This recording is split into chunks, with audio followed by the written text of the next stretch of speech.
Hi everyone, we are Harol and Lilian. So today we will talk about some concepts related to a language. And today we will cover several concepts which are social linguistics, language, society, linguistic variation, semantic and indexical meaning, social network, community of practice, dialects versus sociolects, sociolinguistic identity, linguistic repertories, and resources. Okay, first we will start with the concept of what sociolinguistic is. Sociolinguistic can be defined as a study of language that is mainly related to social factors. For example, the language used by a specific social group. In this case, we can use the example of the Cholos who use colloquial, informal, and urban language. Now, the concept we will cover is a language. So, did you know that language is not just a set of words, but a complete system that defines how we communicate? Mm, it can also be related to gestures or sound we make to communicate. For example, when we talk to friends, read messages, even when we think out loud. So the language connects us as a society, and there are thousands of differences in speech. For example, Mexico and Spain are the same language. However, they many difference in vocabulary and pronunciation. For example, in Spain, we can use vosotros, but in Mexico, we use ustedes, or ordenador in Spain and computadora in Mexico. Language is constantly evolving. In the future. We don't know if the same words that we know today will be used. The next concept is society, and this concept covers social phenomena related to languages, group that denominate the different language and how they are used in a society or in a group of people. The society and language are deeply connected since our way of speaking reflects social structure. Um, since from childhood, we adopt some words from people around us, whether from our parents or friends. So, in a conversation between different generations, we can notice that words change depending on age. Young people then to use some words like, I don't know, qué chido está tu pelo, or qué cool te vistes. Está muy cool tu outfit. While you don't see an old man saying those words, or maybe he won't even be able to understand what are you talking about. The next concept is linguistic variation. Um, have you ever wondered why certain groups of people from different places or social classes speaks in different way than you? If you, like me, have wondered that, I will give you an explanation of what linguistic variation are. So, first of all, the analysis of linguistic variation refers how the use of language varies in relation to certain factors, whether grammatical, phonological, lexical, etc.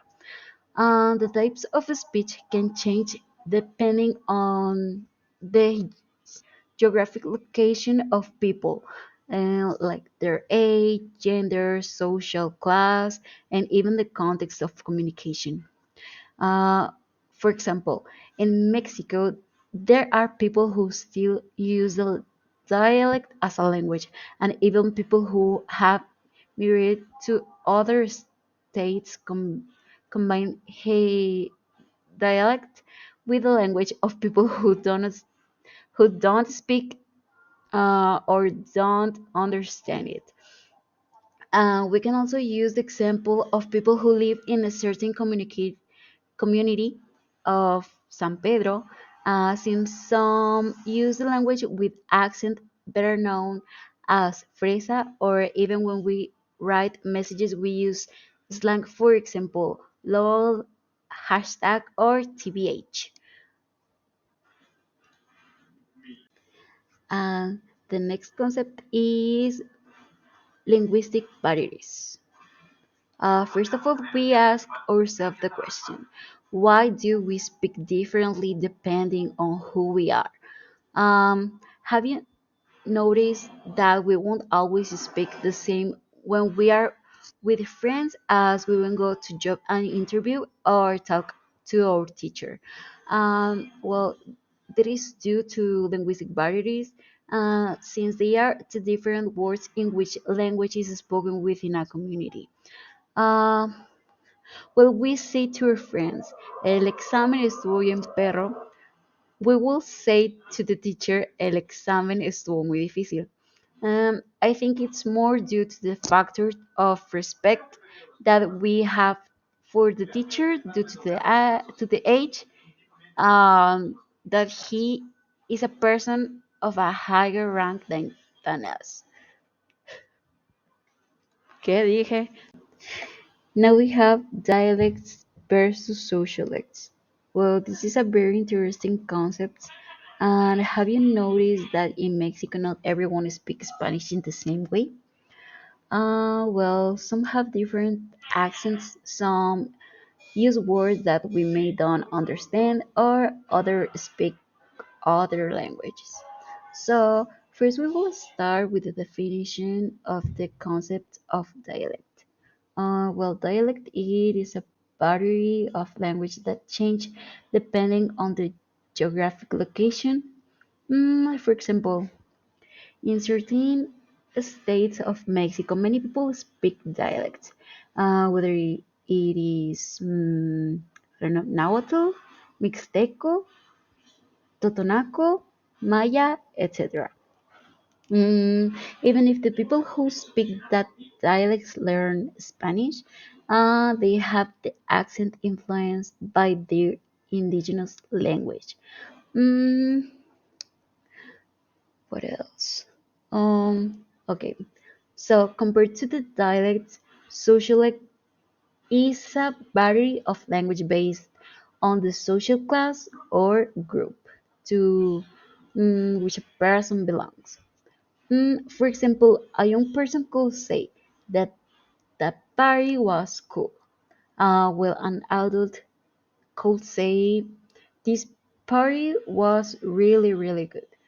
Or well, Um, this example seems a little rude to me, but it could be then an indigenous person who doesn't speak Spanish well will say, yo no trabajo ir.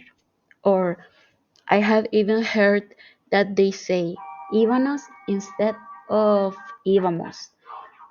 Well, a person who doesn't speak the dialect will formulate the sentence differently. For example, hoy no iré a trabajar. So now we have semantic and indexical meaning. So you have on the screen the two um, words in concepts, the semantic meaning and indexical meaning.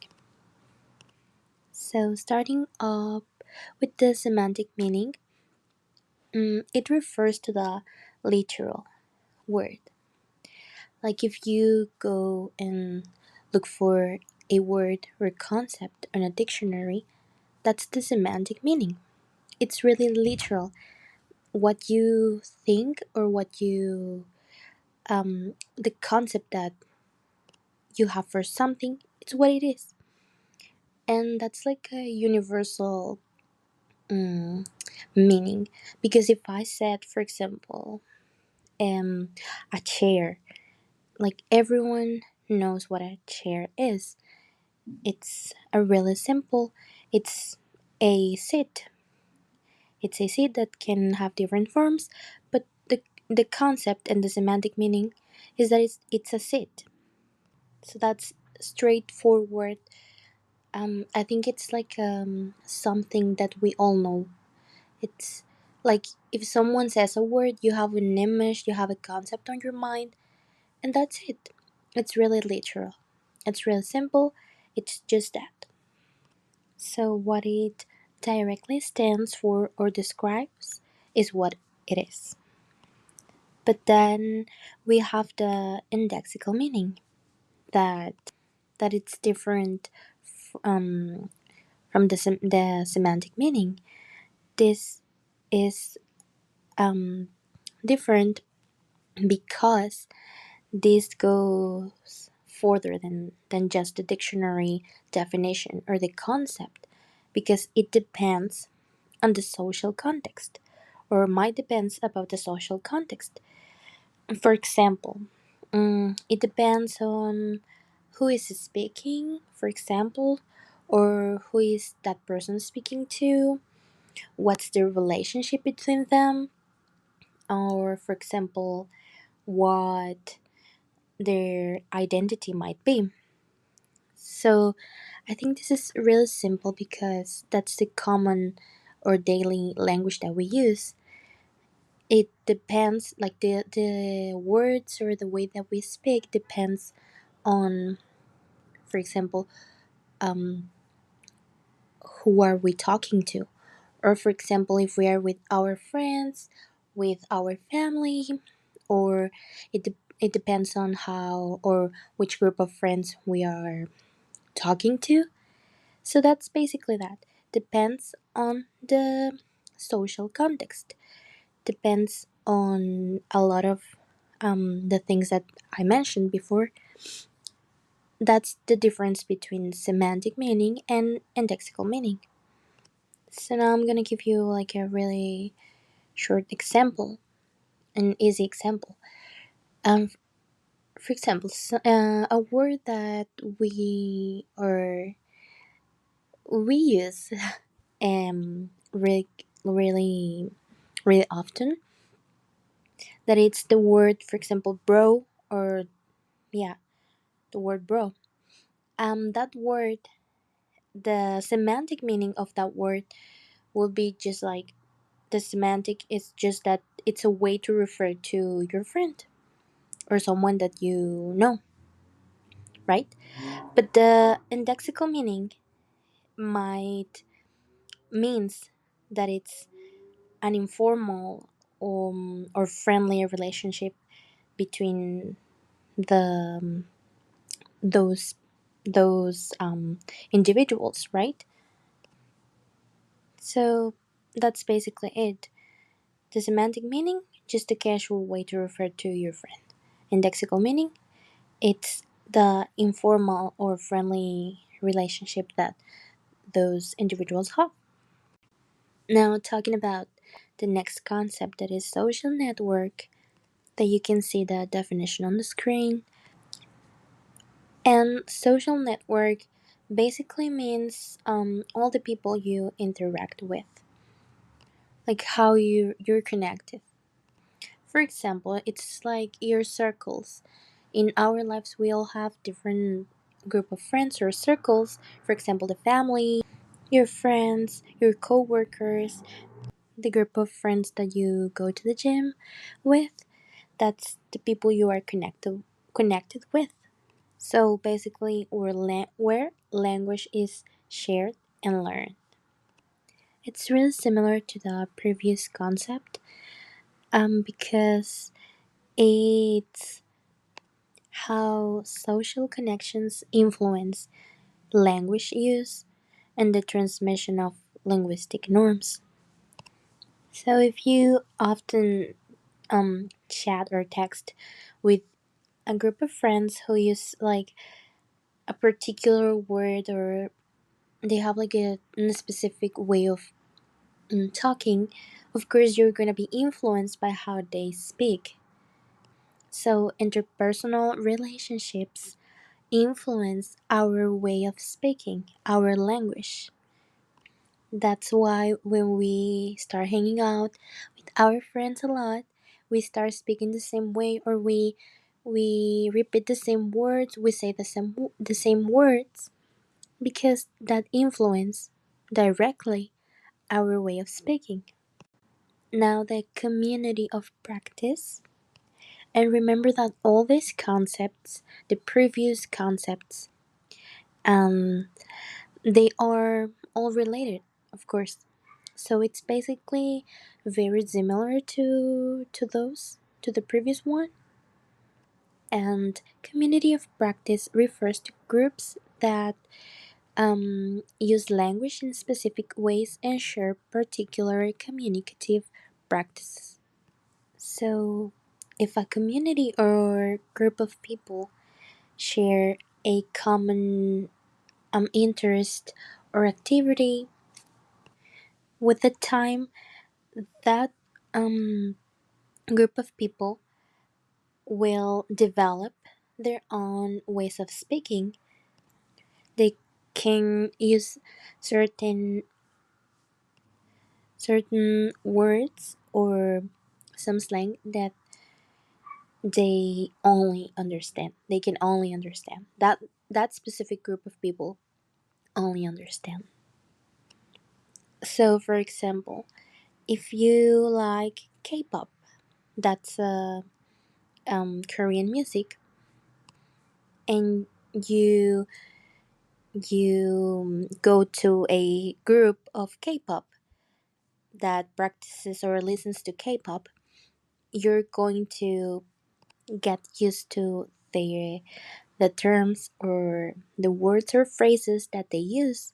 For example, bias or magne, like those words that are only understood by that specific group of people is the community of practice.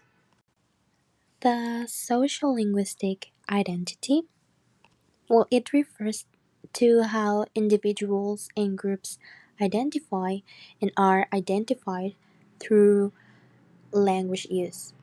It's basically the concept that the way we speak shows who we are. It shows also our age, where we come from, our social background, our gender, our economic status.